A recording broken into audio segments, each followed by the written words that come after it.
قرآن مجید کی بے حرمتی کی گئی، قرآن مجید کو جلایا گیا۔ بلکہ دکھ تو یہ ہے کہ عید والے دن جب مسلمان عید پڑھ کے نکلے تو ایک کافر نے مسلمانوں کی مسجد کے سامنے قرآن مجید کو جلا دیا۔ ابھی یہ من وجہ مسلمانوں کے ایمان کا امتحان ہے۔ اس میں کافر یہ دیکھنا چاہتا ہے کہ مسلمان کے اندر کچھ دم خم ہے بھی صحیح کہ بس خالی نعرے ہی نعرے ہیں، یعنی عید کا دن ہو اور مسلمان عید کی نماز پڑھ کے مسجد سے باہر نکلے اور مسجد کے بالکل سامنے ایک کافر قرآن مجید کو آگ لگا دے، قرآن مجید کو جلا دے۔ اتنا بڑا دلدوز واقعہ دیکھ کر مسلمانوں کی آنکھیں نہیں کھلتی، نوجوان کو پرواہ نہیں ہے۔ آج کا مسلمان کی جو ایمان کا دعوے دار ہے اس کے سر میں جوں تک نہیں رینگتی کہ اللہ کے کلام کو آگ لگا دی گئی، اللہ کے کلام کو جلا دیا گیا، بالکل پرامن طریقے کے ساتھ اس کی راتیں بھی بسر ہو رہی ہیں، اس کے دن بھی گزر رہے ہیں۔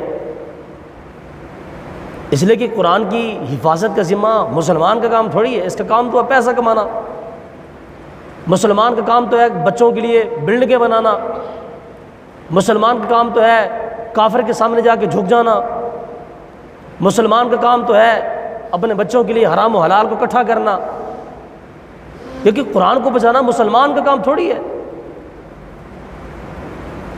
تو یہ ایک ایسا حساس واقعہ ہے جو عید الاضحیٰ کے دن پیش آیا، ایک کافر نے قرآن مجید کو معاذ اللہ آگ لگا دی۔ اس حوالے سے بھی انشاءاللہ چند ایک چیزیں میں آپ کو گوش گزار کروں گا۔ اللہ تعالیٰ کی بارگاہ میں التجا ہے کہ پروردگار عالم مجھے اور آپ کو عمل کرنے کی توفیق نصیب فرمائے۔ درود پاک پڑھے نا، صلاۃ والسلام علیکہ یا سیدی یا رسول اللہ وعلی آلہ و اصحابہ یا سیدی حبیب اللہ سید رسول اللہ۔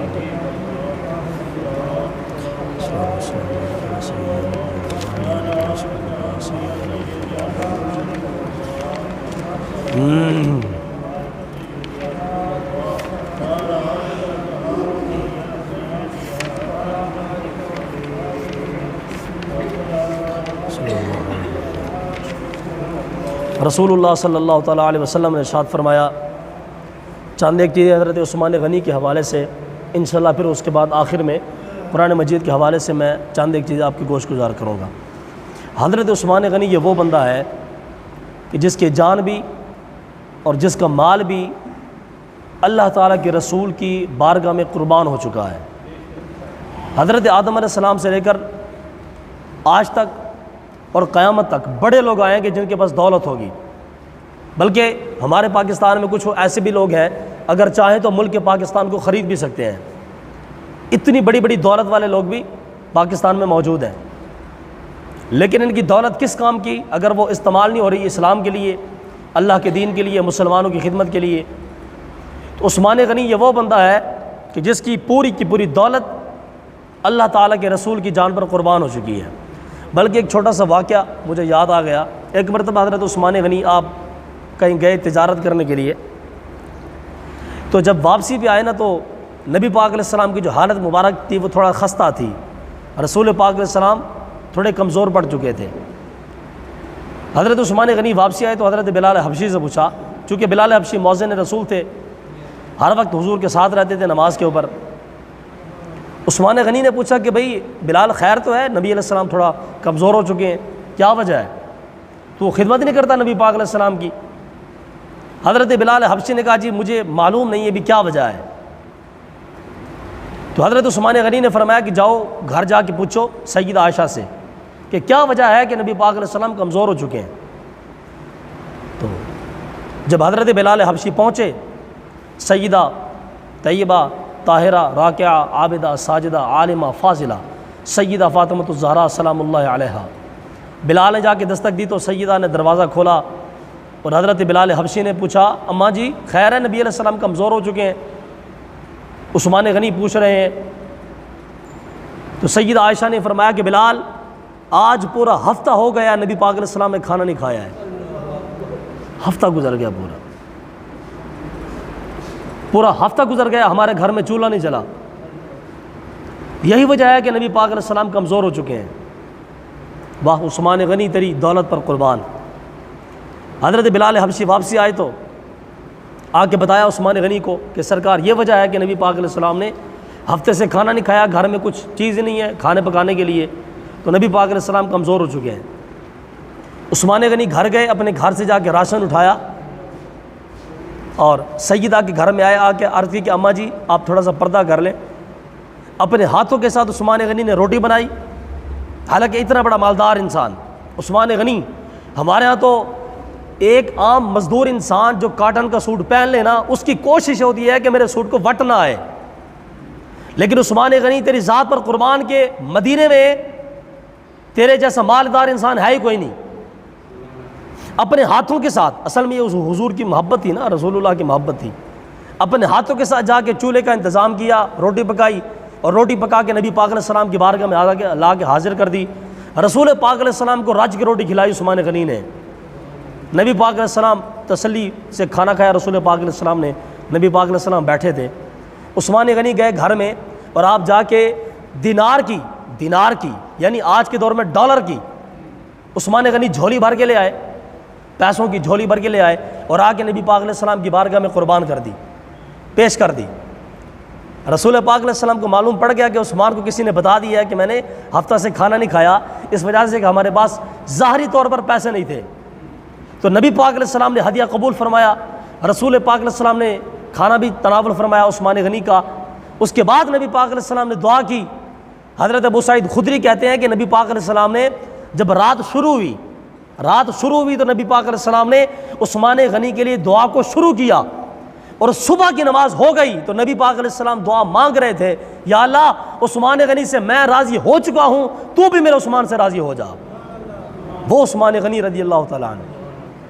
آپ کا مال حضور کی ذات پہ کیسے قربان ہوتا ہے، سبحان اللہ۔ اور جناب آدم علیہ السلام سے لے کر قیامت تک جو اعزاز عثمان غنی کے حصے میں آیا، کسی کے حصے میں آ نہیں سکتا، اس لیے کہ عثمان غنی وہ انسان ہے۔ نبی پاک علیہ السلام کی حدیث پاک ہے، رسول پاک علیہ السلام نے فرمایا اگر میں نے اپنی بیٹی کسی کے نکاح میں دی یا میں نے کسی عورت کے ساتھ نکاح کیا تو میں نے اللہ کی اجازت کے بغیر یہ دونوں کام کبھی نہیں کیے، یہ اللہ کی اجازت کے ساتھ ہوتا تھا۔ گویا کہ آپ اندازہ کریں نبی پاک علیہ السلام کی ہیں 4 بیٹیاں، سب سے بڑی بیٹی ہے سیدہ زینب، ان کا نکاح ہوا تھا حضرت ابو العباس کے ساتھ، ابو العاص کے ساتھ۔ پہلے کافر تھے، بعد میں کلمہ پڑھ کے مسلمان ہو گئے۔ پہلی نیکی کا بیٹی کا نکاح ان کے ساتھ ہوا تھا اللہ کی اجازت کے ساتھ، اور دوسری بیٹی جو آپ کی حضرت سیدہ رقیہ ہیں، ان کا نکاح عثمان غنی کے ساتھ ہوا تھا۔ بلکہ آپ اندازہ کریں کیسی مشکات کی حدیث ہے، قسم خدا کی ایمان تازہ ہوتا ہے۔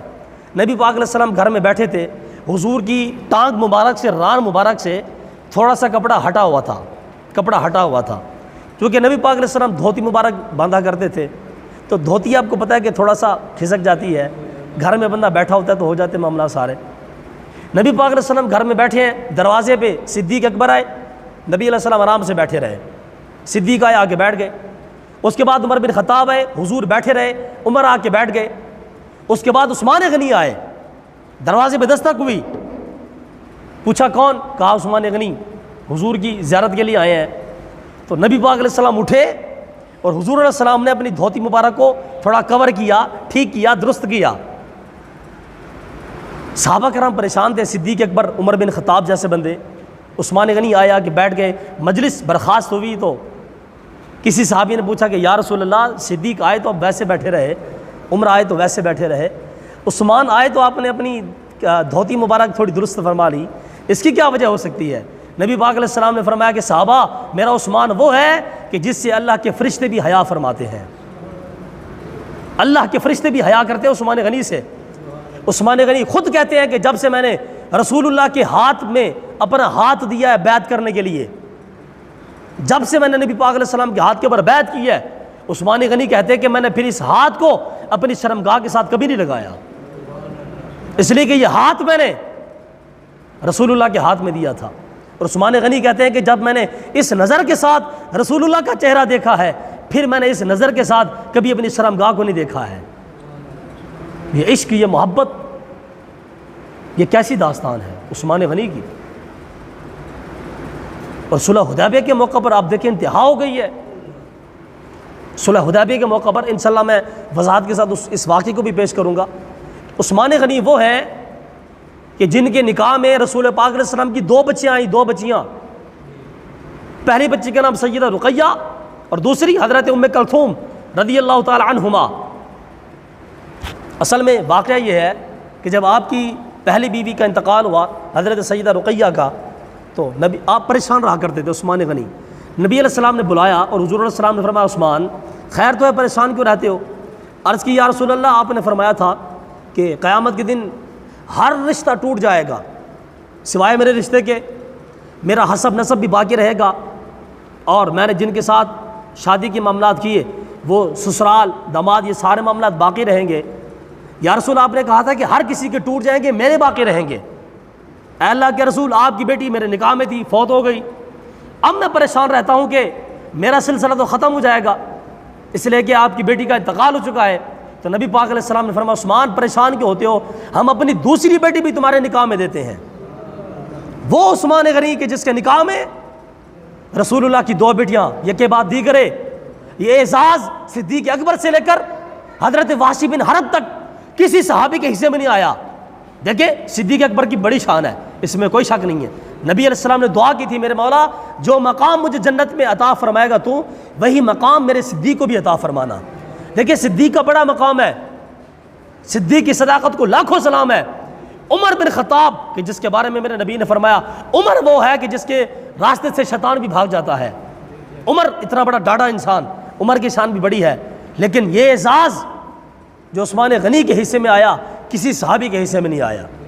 حضرت کے مولا کائنات حضرت مولا کائنات مولا علی رضی اللہ تعالیٰ عنہ سیدہ فاطمہ کا نکاح ہوا مولا علی کے ساتھ، لیکن یہ اعزاز مولا علی کے حصے میں بھی نہیں ہے۔ 2 بیٹیوں کا نکاح نبی پاک علیہ السلام نے عثمان غنی کے ساتھ فرمایا۔ رسول پاک علیہ السلام نے ارشاد فرمایا، حضرت طلحہ بن عبید سے مروی ہے، آپ فرماتے ہیں کہ لکل نبی رفیق و رفیقی یعنی فی الجنہ عثمان۔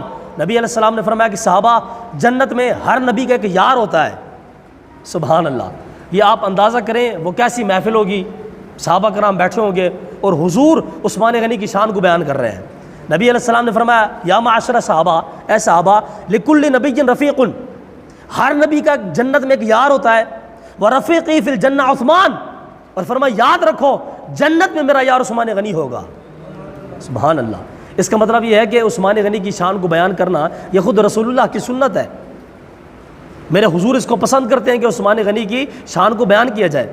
آج ہمارے ہاں کچھ ایسے لوگ پیدا ہو گئے ہیں مسلمانوں میں جنہوں نے فرقے بنا لیے، وہ معاذ اللہ عثمان غنی کے ساتھ بغض رکھتے ہیں، عثمان غنی کو معاذ اللہ وہ کافر کہتے ہیں، عثمان غنی کو وہ معاذ اللہ فرعون کہتے ہیں۔ ایسے بدقسمت لوگ بھی ہمارے پاکستان میں موجود ہیں۔ آج ایسے مسلمان بھی ہیں، نام کے مسلمان ہیں، ظاہر سی بات ہے ان کے پاس ایمان کیسا ہے حضرت صاحب؟ ایمان جو بندہ صحابہ کرام کو گالیاں دے، جس بندے کا یہ عقیدہ ہو کہ جناب صرف 2 صحابہ بچے نے معاذ اللہ باقی سارے کافر ہو گئے نے، جس بندے کا یہ عقیدہ ہو، اب ظاہر سی بات ہے اس بندے کے ساتھ معاملات بندہ کیسے کر سکتا ہے؟ یعنی ایک وہ بندہ، مثال کے طور پہ میں آپ کو ایک مثال دے رہا ہوں سمجھانے کے لیے، ہمارے ہاں جو کچھ ہمارے سنی حضرات یا بریلوی حضرات ہیں، ہماری جو دشمنی ہے نا لوگوں کے ساتھ، وہ زمین کی وجہ سے نہیں ہے، نہ ہی جائیداد کی وجہ سے ہے، نہ رشتہ داری کی وجہ سے ہے، ہماری دشمنی لوگوں کے ساتھ اللہ اس کے رسول کی وجہ سے ہے، اہل بیت کرام کی وجہ سے، صحابہ کرام کی وجہ سے ہے۔ ایک وہ بندہ جو معاذ اللہ صحابہ کرام کو کافر کہہ رہا ہے، مرتد کہہ رہا ہے، صحابہ کرام کو فرعون اور قارون کہہ رہا ہے معاذ اللہ، ہم اس بندے کے ساتھ بیٹھ کے کھانا کیسے کھا سکتے ہیں؟ اس بندے سے سلام کیسے لے سکتے ہیں؟ اس بندے کے ساتھ رشتہ داری کا معاملہ کیسے کر سکتے ہیں؟ تو وہ عثمان غنی کہ جس کے نکاح میں 2 نبی پاک علیہ السلام کی بچیاں آئیں، عثمان غنی کے بغض میں لوگوں نے نبی علیہ السلام کی بچیوں کا بھی انکار کر دیا کہ حضور کی تو بیٹی ایک ہی تھی۔ اصل میں یہ بغض تھا ان کا عثمان غنی کے ساتھ، عثمان غنی کی وجہ سے انہوں نے، عثمان غنی کے ساتھ بغض کی وجہ سے ان لوگوں نے نبی پاک علیہ السلام کی بچیوں کا بھی انکار کر دیا معاذ اللہ۔ اور آج کئی ایسے مسلمان ہیں جو حج میں جاتے ہیں تو وہ نبی پاک علیہ السلام کے روضے پہ نہیں جاتے، جب ان سے پوچھتے ہیں ابھی کیوں نہیں جاتے نبی پاک علیہ السلام کے روضے پہ، پتہ ان کا کیا جواب ہوتا ہے؟ وہ جو اس لیے نہیں جاتے، وہاں پہ صدیق و فاروق وہاں پہ لیٹے ہوئے نبی علیہ السلام کے ساتھ، ہم اس وجہ سے نبی پاک علیہ السلام کے روضے پہ نہیں جاتے۔ میں نے کہا خدا کے بندو، اصل میں نبی پاک علیہ السلام تمہیں آنے ہی نہیں دیتے اپنی بارگاہ میں، کہ تم اتنے بد نصیب لوگ ہو کہ حضور تمہیں آنے ہی نہیں دیتے، وگرنہ ترمذی کی حدیث پاک ہے، صحاح کی حدیث پاک ہے، نبی پاک علیہ السلام کی بارگاہ میں ایک جنازہ آیا، رسول اللہ علیہ السلام نے فرمایا کہ صحابہ میں اس بندے کا جنازہ نہیں پڑھاؤں گا، حالانکہ وہ بندہ مسلمان تھا، کلمہ پڑھنے والے تھا، اللہ رسول کو ماننے والا تھا، کتاب کو ماننے والا تھا، رسولوں کو ماننے والا تھا، قیامت کو ماننے والا تھا، حشر کو ماننے والا تھا، قبر کے عذاب کو ماننے والا تھا، سب کچھ تھا۔ ممکن ہے اس نے حضور کے پیچھے نمازیں بھی پڑھی ہوں، لیکن نبی علیہ السلام نے فرمایا صحابہ اس کا میں جنازہ نہیں پڑھوں گا۔ آپ اندازہ کریں وہ بندہ کہ جس کا جنازہ نبی پاک علیہ السلام نہیں پڑھ رہے، وہ بندہ کتنا بدبخت ہو سکتا ہے۔ وگرنہ ہمارے حضور تو امت کے ساتھ اتنی محبت فرماتے ہیں سرکار، آپ سوچ بھی نہیں سکتے، اتنی محبت امت کے ساتھ کہ نبی علیہ السلام معراج کی رات خدا کی بارگاہ میں بیٹھے ہیں، اللہ فرما رہے حبیب مانگیے کیا مانگتے ہیں، نبی علیہ السلام عرض کرتے ہیں میرے مولا میری امت کی بخشش فرما دے۔ اس سے بڑھ کے امت کے ساتھ کیا محبت ہو سکتی ہے؟ مولا علی کہتے ہیں کہ جب نبی پاک علیہ السلام کا وصال ہوا، حضور کے لب ہائے مبارک ہل رہے تھے، جب ہم نے کان لگایا تو نبی پاک علیہ السلام دعا مانگ رہے تھے، یا اللہ میری امت کی بخشش فرما دے۔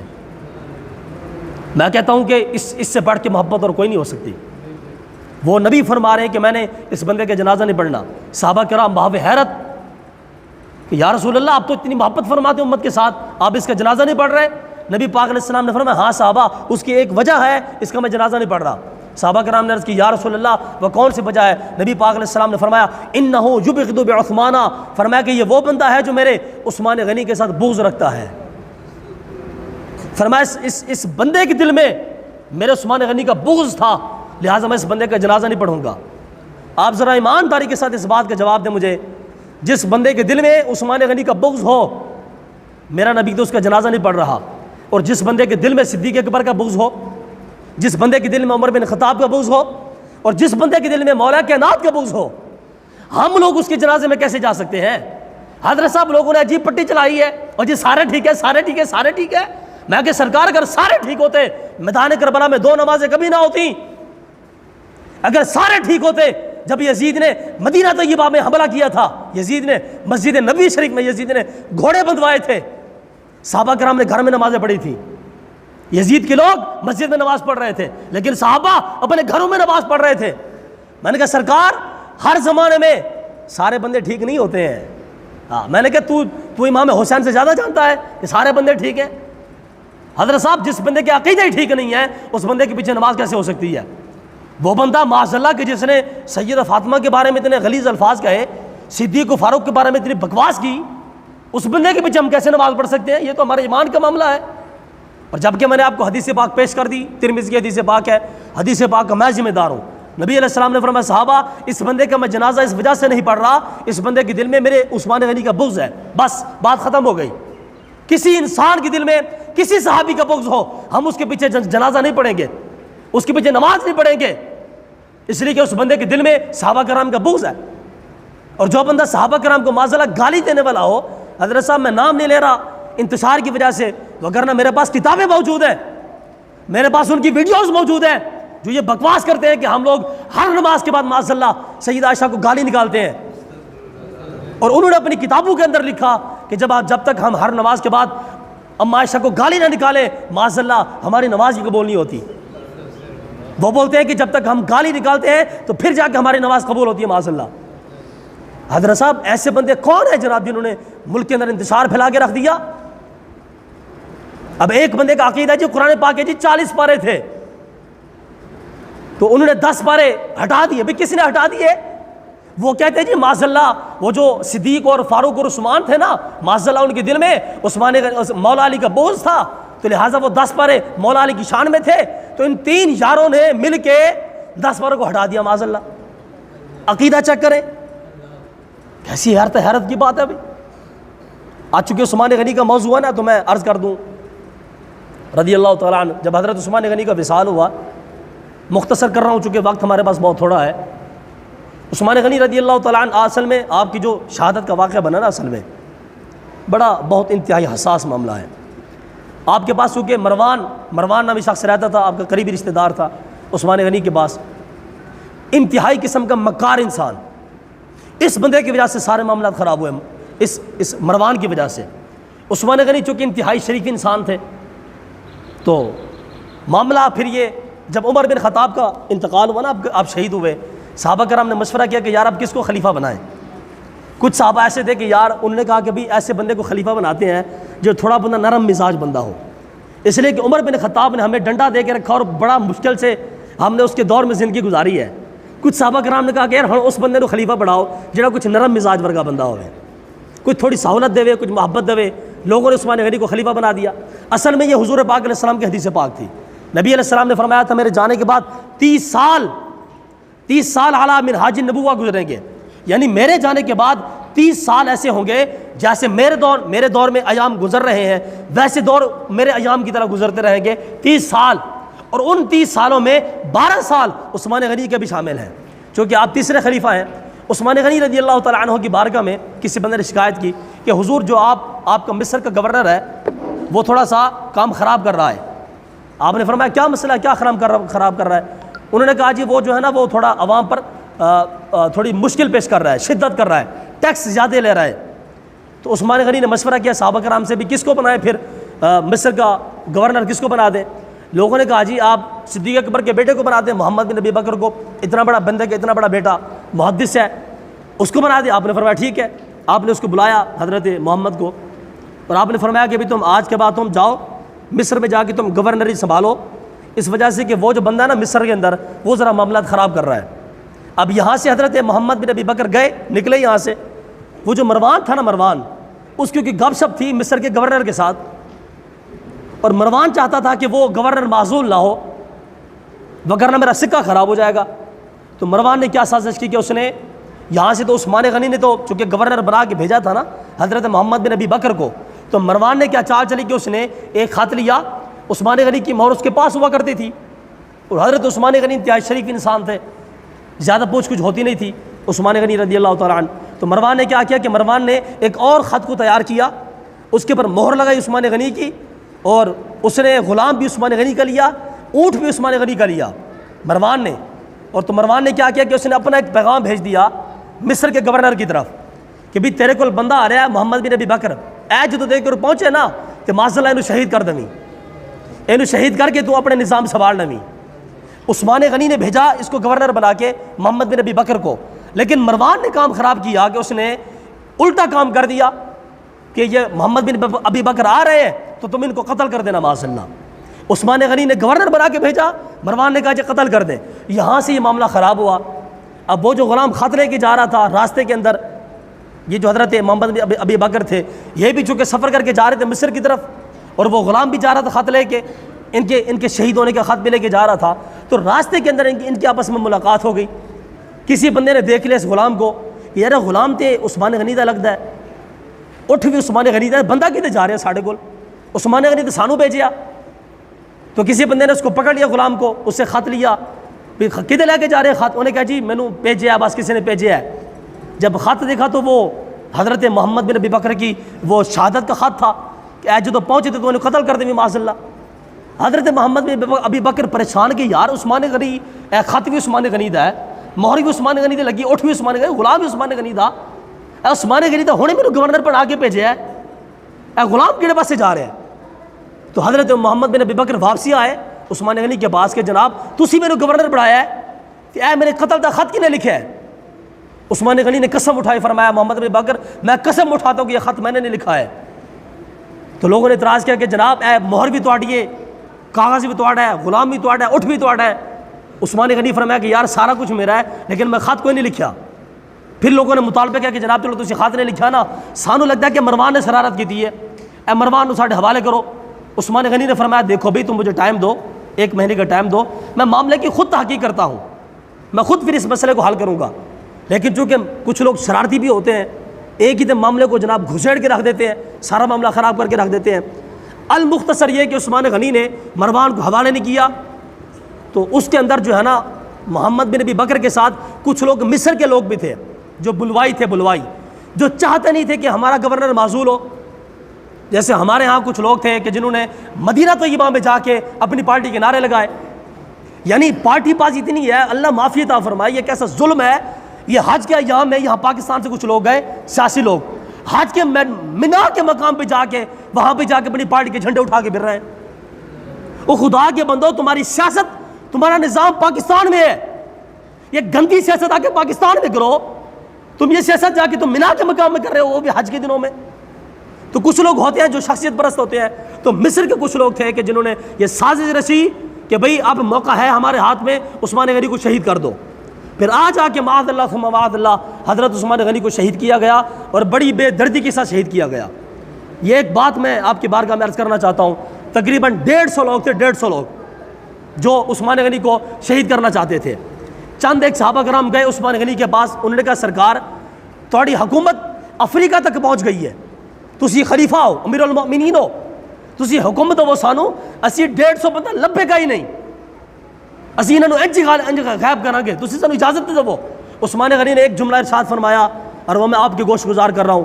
عثمان غنی نے فرمایا بھی اے میرے نبی کے صحابہ، میں اپنی ذات کی وجہ سے میں کسی سے انتقام نہیں لینا چاہتا، اپنی ذات کی وجہ سے میں کسی سے انتقام نہیں لینا چاہتا. اور یہ عثمان غنی کا جملہ آج دیکھیں پاکستان میں ہمارے ہاں ایک ایم پی ایم این اے اپنی ذات کی وجہ سے کتنے کتنے قتل کروا دیتا ہے. ایک چیئرمین سے لے کر وزیر اعظم تک جس بندے کا بھی بس چلتا ہے، فوج کو اپنی ذات کے لیے استعمال کر رہا ہے، پولیس کو اپنی ذات کے لیے استعمال کر رہا ہے، پورے پاکستان کے ادارے اپنی ذات کے لیے استعمال کر رہا ہے. لیکن عثمان غنی نے فرمایا میں اپنی ذات کی وجہ سے کسی ایک بندے کو چھیڑ بھی نہیں سکتا. حتیٰ کہ پھر ہوا کیا، عثمان غنی کو شہید کر دیا گیا.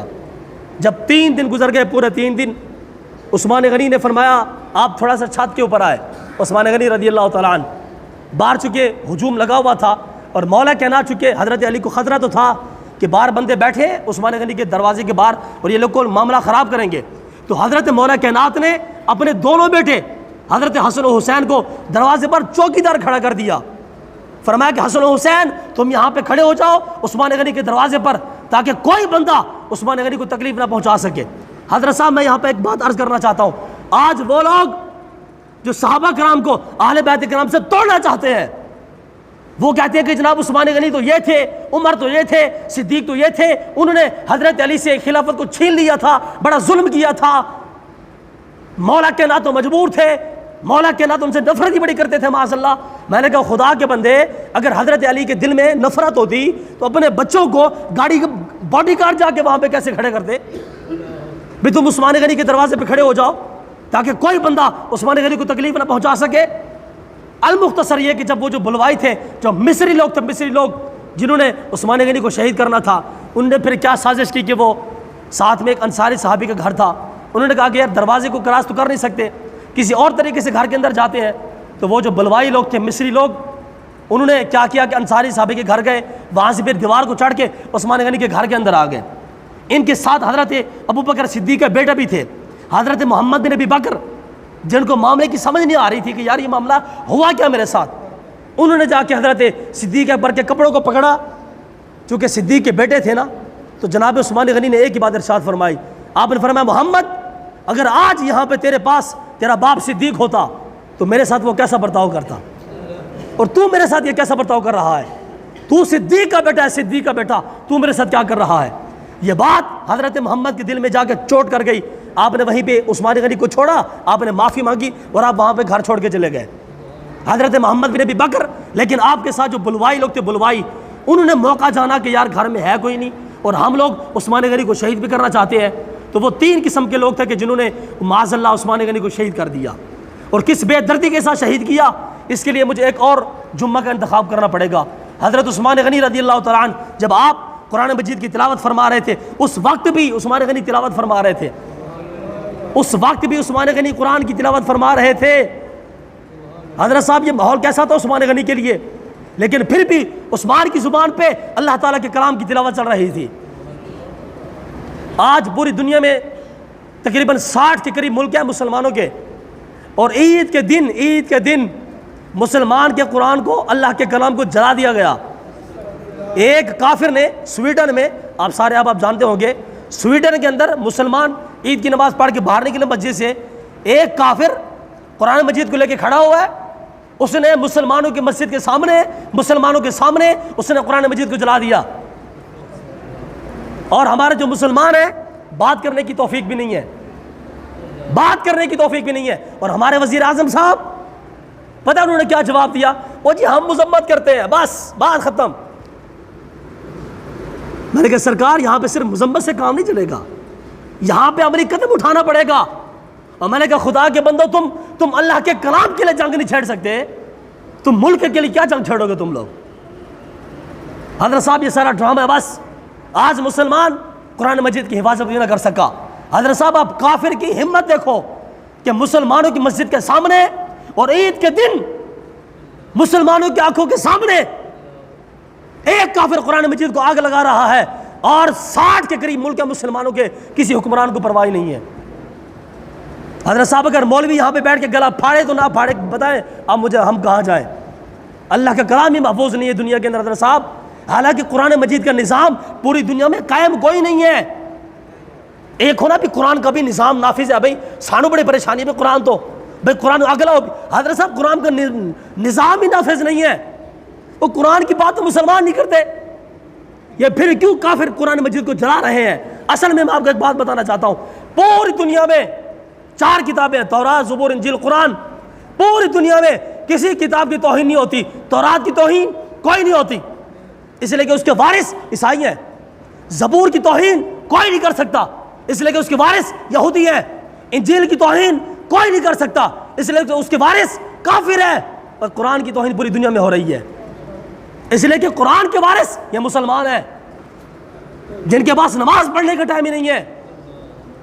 حضرت صاحب وہ اقبال نے کہا تھا، میں جانتا ہوں یہ امت حامل قرآن نہیں، میں جانتا ہوں یہ امت حامل قرآن نہیں، ہے وہی سرمایہ داری بندہ مومن کا دین، خود بدلتے رہی قرآن بدل دیتے ہیں، ہوا کس درجہ بے خوف فقیران حرم۔ اقبال کہتے ہیں آج کا مسلمان کافر سے بھی بدتر ہے، کہ کافر ہو کے کافر اپنی کتاب کی حفاظت کر رہا ہے، اور یہ مسلمان ہو کے اپنے قرآن کی حفاظت نہیں کر سکتا۔ وہ عثمان غنی کے جس کی زندگی کی آخری لمحات بھی، حضرت صاحب جب یہ بات پڑھتا ہوں قسم خدا کی میری روح جھوم اٹھتی ہے۔ دنیا کے اندر بڑے شہید ہوئے، حضرت آدم سے لے کر قیامت تک لوگ شہید ہوتے رہیں گے، لیکن ہر شہید کا خون زمین پر گرا۔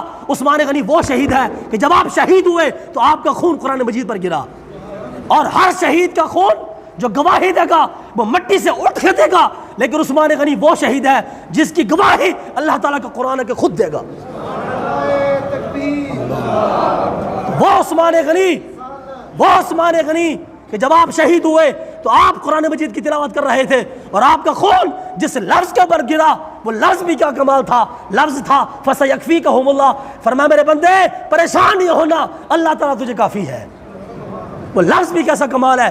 آخری بات، حضرت عبداللہ بن سلام آئے عثمان غنی کے پاس، کہا عثمان یار تو اجازت دے دے یار، اسینہ تس نس کر کے رکھ دیے، اجازت دے دے۔ لیکن عثمان غنی نے فرمایا عبداللہ اصل میں آج روزے کی حالت میں ہوں، اور خواب کے اندر مصطفیٰ آئے تھے میرے پاس، اور نبی پاک علیہ السلام نے فرمایا عثمان آج شام کو ہم لوگ روزہ اکٹھے افطار کریں گے۔ عثمان غنی نے فرمایا عبداللہ آج لگتا ہے کہ میں شہید ہو جاؤں گا۔ وہ عثمان غنی کہ جس کی حیا تاریخ اسلام کے ساتھ بھری ہوئی ہے۔ حضرت صاحب عثمان غنی کے نام کے ڈے ہونے چاہیے ہمارے پاکستان میں۔ آج مزدور ڈے ہو رہا ہے، فلاں ڈے ہو رہا ہے، فلاں ڈے ہو رہا ہے، اور خدا کے بندے عثمان غنی ڈے کرو تاکہ ہماری ماؤں بہنوں بیٹیوں کی سر کے اوپر دوپٹہ آئے۔ حضرت صاحب پاکستان میں اسلام آیا تھا غیرت کے نام کے اوپر۔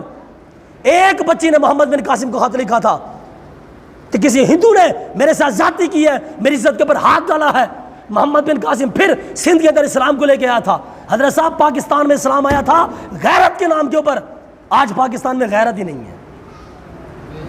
وہ جو اقبال نے کہا تھا کہ فروغ مغربیاں خیرہ کر رہا ہے تجھے، ہو تیری نظر کا نگہباں صاحب مازاق۔ اقبال نے کہا تھا یا اللہ اس امت کا بیڑا غرق ہو گیا، یا اللہ اپنے حبیب کے صدقے اس امت کے حال پر رحم فرما دے۔